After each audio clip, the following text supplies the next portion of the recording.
تیرا کلام رہے گا قائم، پہاڑ جب نہ رہے خدایا تیرے منہ کی۔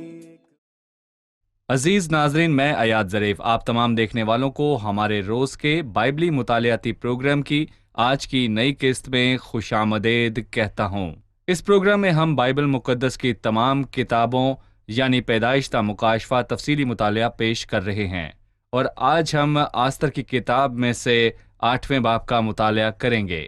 آستر کی کتاب جو کہ خدا کے اختیار اور اقتدار کی بات کرتی ہے۔ میں امید کرتا ہوں پچھلی ایک ساتھ سے آپ کو ایک عام تاثر مل چکا ہوگا کہ انسانوں کی سلطنت میں اعلیٰ ترین اقتدار والا ہی حکمرانی کرتا ہے، اور خدا کا اقتدار ہی اعلیٰ ترین اقتدار ہے۔ خدا کا اقتدار انسان، قوانین اور آئین سے بالا تر ہے، اور اقتدار ہمیشہ خدا ہی کے ہاتھ میں رہے گا، اور اس کا اقتدار کبھی اس کے ہاتھ سے نہ جائے گا۔ آج کے پروگرام کا آغاز کرنے سے پہلے میں خدا کے خادمین کا اسٹوڈیوز میں خیر مقدم کروں گا۔ بھائی فیاض خوش آمدید۔ شکریہ بھائی افراہیم خوش آمدید۔ بہت شکریہ۔ اور اسٹوڈیو میں موجود دیگر مہمانوں کو بھی خوش آمدید۔ کسی شاعر نے ایک مرتبہ خدا کے اقتدار اور ایمانداروں کی نجات کے لیے مداخلت کے متعلق کہا کہ خداوند کہتا ہے مطمئن رہو کیونکہ میں تمہارے ساتھ ہوں، اور میں تمہارا خدا ہوں، میں تمہارا مددگار ہوں، میں تمہیں قوت دیتا ہوں تاکہ تمہیں سربلند کروں، اور ایک باپ کی مانند تمہاری کمزوریوں میں تمہارا ہمدرد ہوں۔ اگر تم گہرے پانیوں میں اتر جاؤ تو لہریں تم پر غالب نہ آئیں گی۔ تمہاری مصیبت میں میں تمہارا بہترین ساتھی ہوں، اور میں تمہاری مصیبت کو آرام میں بدل دوں گا۔ اگر جان لیوا مصیبتیں تم پر آ پڑی تو میرا انڈیلا ہوا فضل تمہارے لیے کافی ہے۔ آگ تم کو کچھ نقصان نہ دے گی کہ میں تمہیں سونے کی مانند شفاف کر دوں گا۔ تند خو دشمن تم پر کبھی غالب نہ آئے گا، کیونکہ جو یسوع پر بھروسہ کرتا ہے ناکام نہ ہوگا، اور چاہے جہنم کی سب فوجیں اس کے خلاف آ جائیں میں اسے کبھی نہ چھوڑوں گا۔ یہی آستر مردکی اور خدا کے تمام لوگوں کے ساتھ ہوا۔ خدا نے انہیں حامان اور اخویریس بادشاہ کے فرمان پر فتح بخشی۔ بھائی فیاض، میں 8ویں باب کی چند آیات پڑھوں گا، اس کے بعد آپ سے سوال پوچھوں گا۔ اسی دن اخویریس بادشاہ نے یہودیوں کے دشمن حامان کا گھر آستر ملکہ کو بخشا، اور مردکی بادشاہ کے سامنے آیا کیونکہ آستر نے بتا دیا تھا کہ اس کا اس سے کیا رشتہ تھا، اور بادشاہ نے اپنی انگوٹھی جو اس نے حامان سے لے لی تھی اتار کر مردکی کو دی، اور آستر نے مردکی کو حامان کے گھر کا مختار بنا دیا۔ اور آستر نے پھر بادشاہ کے حضور عرض کی اور اس کے قدموں پر گری، اور آنسو بہا بہا کر اس کی منت کی کہ حامان اجاجی کی بدخواہی اور سازش کو جو اس نے یہودیوں کے برخلاف کی تھی باطل کر دے۔ تب بادشاہ نے آستر کی طرف سنہلا عصا بڑھایا۔ سو آستر بادشاہ کے حضور اٹھ کھڑی ہوئی اور کہنے لگی کہ اگر بادشاہ کو منظور ہو اور میں اس کی نظر میں مقبول ہوں اور بادشاہ کو مناسب ہو اور میں اس کی نگاہ میں پیاری ہوں، تو ان فرمانوں کو منسوخ کرنے کو لکھا جائے جن کو اجاجی ہمداتا کے بیٹے حامان نے ان سب یہودیوں کو ہلاک کرنے کے لیے جو بادشاہ کے سب صوبوں میں بستے ہیں تجویز کیا تھا، کیونکہ میں اس بلا کو جو میری قوم پر نازل ہوگی کیوں کر دیکھ سکتی ہوں، یا کیسے میں اپنے رشتہ داروں کی ہلاکت دیکھ سکتی ہوں۔ تب اخویریس بادشاہ نے آستر ملکہ اور مردکی یہودی سے کہا کہ دیکھو، میں نے حامان کا گھر آستر کو بخشا ہے، اور اسے انہوں نے سولی پر لٹکا دیا ہے اس لیے کہ اس نے یہودیوں پر ہاتھ چلایا۔ تم بھی بادشاہ کے نام سے یہودیوں کو جیسا چاہتے ہو لکھو اور اس پر بادشاہ کی انگوٹھی سے مہر کرو، کیونکہ جو نوشتہ بادشاہ کے نام سے لکھا جاتا ہے اور اس پر بادشاہ کی انگوٹھی سے مہر کی جاتی ہے اس کو کوئی منسوخ نہیں کر سکتا۔ جو کچھ آستر نے بادشاہ کو مردکی کے حوالے سے بتایا، اس پر اور اس انگوٹھی پر جو بادشاہ نے مردکی کو دی، ہم اس کے متعلق آپ سے جاننا چاہیں گے۔ یقیناً آستر نے اسے اپنی پہچان اور اپنی شہرت اور اپنی پرورش کے مطابق بتا دیا تھا۔ اس نے اسے وہ سب بتایا جو مرتکی نے اس کے لیے کیا تھا، کہ اس کے نہ باپ تھا نہ ماں تھی، کہ کیسے اس نے اس کی پرورش کی اور اسے اپنی ہی بیٹی جانا، اور اس نے اسے کیا اچھی باتیں سکھائیں جن کے وسیلے بادشاہ کی رضامندی حاصل ہو پائی، اور اس نے اسے بتایا کہ وہ آج جو کچھ بھی ہے اس کی بدولت ہے۔ اور یقیناً اس نے اسے یاد دلایا کہ اس شخص نے مجھے بھی ایک بار میرے خلاف ہونے والی سازش سے مجھے بچایا۔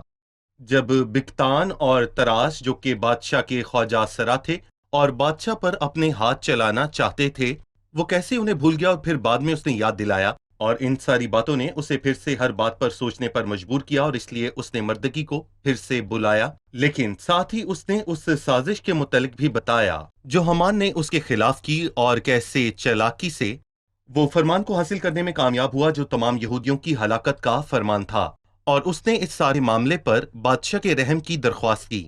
لہٰذا اس نے اس سے کہا، اگر بادشاہ کو منظور ہو اور میں اس کی نظر میں مقبول ہوں، اور بادشاہ کو یہ بات مناسب معلوم ہو، اور میں اس کی نگاہ میں پیاری ہوں، تو جس کا مطلب ہے کہ یہ اس سب سب کا تم پر ہے۔ انحصار تیری مہربانی پر ہے۔